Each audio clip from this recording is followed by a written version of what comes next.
13e monde. Et si on s'écoutait parler ?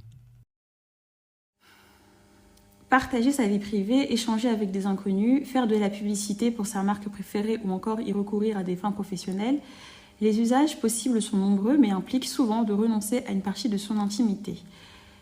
Les réseaux sociaux peuvent parfois s'avérer dangereux pour les utilisateurs, en particulier pour les plus jeunes. Écoutons Mathilde, une utilisatrice de l'application TikTok qui, malgré son jeune âge, a conscience des risques qu'elle encourt en exposant des vidéos d'elle publiquement. Interview d'Emma Casson, Oumouba, Louis Miasod et Bakary Doukara. Il y a le youtubeur Le Roi des Rats, je ne sais pas si tu connais. Il a publié une vidéo et il dénonçait le comportement de plusieurs prédateurs sexuels sur l'application TikTok, qui, donc du coup, selon lui, c'était un réseau de pédophiles. Pour moi, que ce soit sur TikTok, sur Instagram, Snapchat, à partir du moment où on se met en public et où tout le monde peut voir, et n'importe qui peut voir à travers son écran, et les réseaux comme ça, je pense qu'il y en a aussi sur toutes les autres applications, et je pense que des fois, c'est mieux de se mettre en privé, d'accepter vraiment les gens qu'on connaît en fait.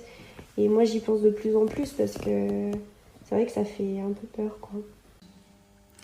Ne dramatisons pas. Les réseaux sociaux sont des outils qui peuvent être bénéfiques. Ils favorisent la visibilité et la lisibilité et permettent aussi bien de sensibiliser que d'informer. La preuve, la plupart des grands titres de presse partagent maintenant leurs articles sur leur page Facebook par exemple.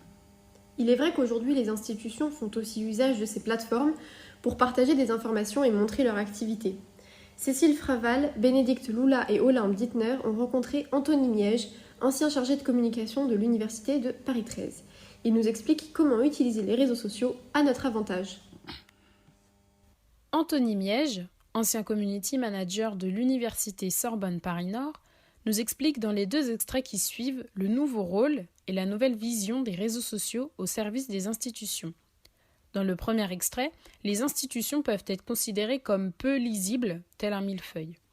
C'est là que les réseaux sociaux ont un rôle important, car ils permettent à des acteurs, comme des étudiants ou professeurs, d'accéder plus facilement à l'institution. Les réseaux sociaux sont selon moi déterminants. Pourquoi ? Parce qu'on est bientôt en 2020 et qu'on ne peut plus tout à fait y échapper. Et surtout, dans le cadre d'une institution publique, c'est un très bon moyen de se rendre visible et surtout, lisible. On a un problème de lisibilité des institutions telles qu'elles sont construites. On parle souvent de millefeuilles administratifs. Et en l'occurrence, les réseaux sociaux peuvent contribuer à donner une image plus lissée et plus accessible en fait de ces institutions-là. Et surtout, c'est un bon moyen, je crois, et on aurait tort de s'en priver, de se rendre accessible à un public. Le public, ce sont les citoyens, étudiants ou enseignants, enfin voilà, tout ce monde-là bénéficie de ce service public-là. Pour moi, l'accessibilité est la première des choses qui comptent en tant que communicant et surtout en tant que chargé de communication d'une institution publique. Dans le second extrait, Anthony Miège explique que, d'un point de vue politique par exemple, les réseaux sociaux permettent de mieux connaître les partis politiques en accord ou en désaccord avec nos opinions en les suivant. Il souligne également le fait que tout cela doit être fait dans l'optique de se forger sa propre opinion. Moi, volontairement, sur Twitter, je suis des personnes avec lesquelles je suis d'accord politiquement, je parle d'hommes politiques, mais je suis aussi ceux avec lesquels je ne suis pas d'accord, parce que par essentiel pour combattre l'ennemi, ou en l'occurrence ou l'adversaire, de connaître ses arguments. Pour le coup, ça permet aussi de se renforcer dans ses opinions, mais aussi de pouvoir s'ouvrir à certaines autres idées, donc sans faire de politique, pour le coup, rester ouvert à tout.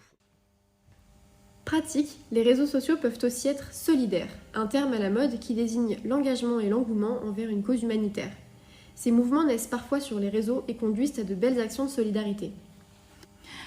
On repense notamment à la Love Army de Jérôme Jarre, une initiative née sur Internet et relayée par des grandes personnalités du web.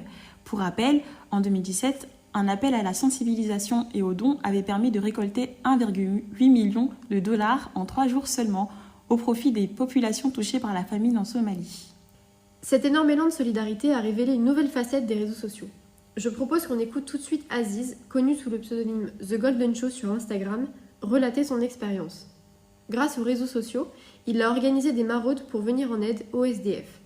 Interview d'Ali Makouj, Nada El Chokebi et Elena Faiska. La radio 13e Monde est allée à la rencontre du boxeur Aziz, qui nous a raconté son expérience et comment il est possible d'utiliser les réseaux sociaux à des fins solidaires.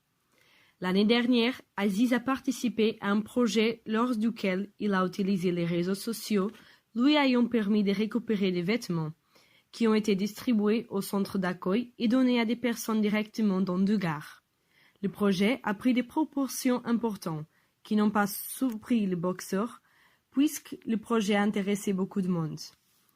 Les réseaux sociaux ne sont pas toujours vus de la meilleure façon ou comme quelque chose de positif.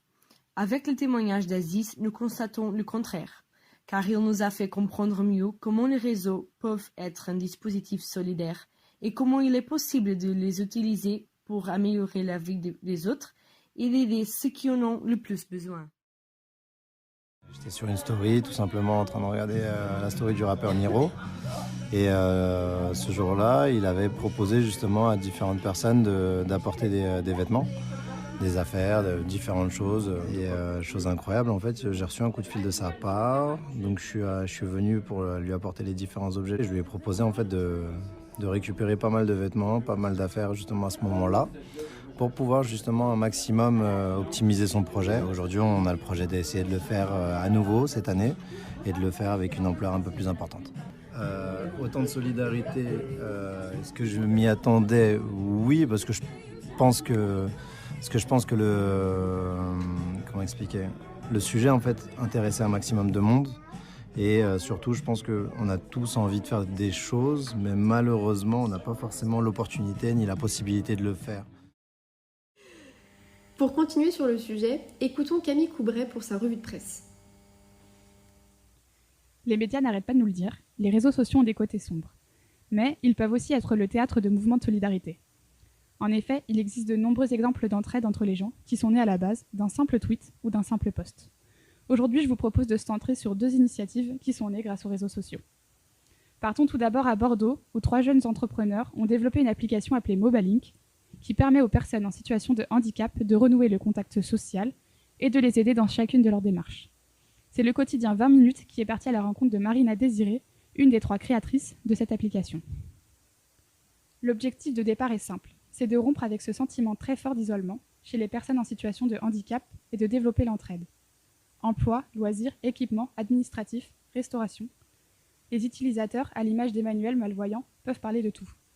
J'ai découvert ça par un ami et c'est vraiment top. Je l'utilise presque quotidiennement et puis ça fait beaucoup de bien de parler, d'échanger avec d'autres personnes, mais aussi avec des professionnels. Après plus d'1 an d'existence, l'application compte déjà près de 3000 utilisateurs. Mais les 3 fondateurs ne comptent pas s'arrêter là et veulent aller encore plus loin. D'ici quelques mois, ils devraient lancer une nouvelle application appelée Mobago, qui permettra aux personnes en situation de handicap d'avoir un GPS qui prendra en compte les obstacles qu'ils pourraient rencontrer et qui leur proposera du coup un itinéraire beaucoup plus adapté. Des itinéraires adaptés qui leur permettraient de se rendre à leur lieu de travail, c'est aussi ce que recherchent plusieurs millions d'actifs depuis plus d'1 mois en région parisienne. Le mouvement social contre la réforme des retraites a entraîné un arrêt quasi complet des transports en commun publics depuis le 5 décembre dernier. Avec cette interruption du trafic ferroviaire, de nombreux franciliens ont dû s'organiser pour se rendre au travail ou faire garder leurs enfants. Une fois encore, les réseaux sociaux ont permis aux travailleurs et aux étudiants de pouvoir s'entraider. Pour faire face à tous ces soucis du quotidien, nombreux sont ceux qui se sont tournés vers des plateformes ou applications d'entraide entre citoyens. Blablaline, leader national du covoiturage courte distance, a vu son nombre d'inscrits exploser. L'Obs, quant à lui, préfère noter et mettre l'accent sur la mobilisation des usagers hors dehors de ces applications prévues. Sur Facebook, de nombreuses pages ont été créées. Parmi celles-ci, on peut avoir Solidarité Alternative, service junior de SNCF Grève, qui a pour but de trouver des accompagnateurs pour les nombreux enfants circulant sur des grands axes ferroviaires. Sur ces groupes, de nombreuses personnes proposent leur aide. On peut notamment y lire « Je prends le train lundi 23 décembre de Marseille-Saint-Charles à 17h pour arriver à Paris, gare de Lyon, à 20h21. Si cela arrange des parents, je peux accompagner des enfants. Contactez-moi en message privé. » Ou encore « Nous partons en couple de Chalon-sur-Saône dimanche matin pour Calais. 3 places sont dispo pour des enfants. » Et ce système ne s'est pas juste développé dans le covoiturage, mais aussi pour la garde d'enfants ou encore le prêt de vélo.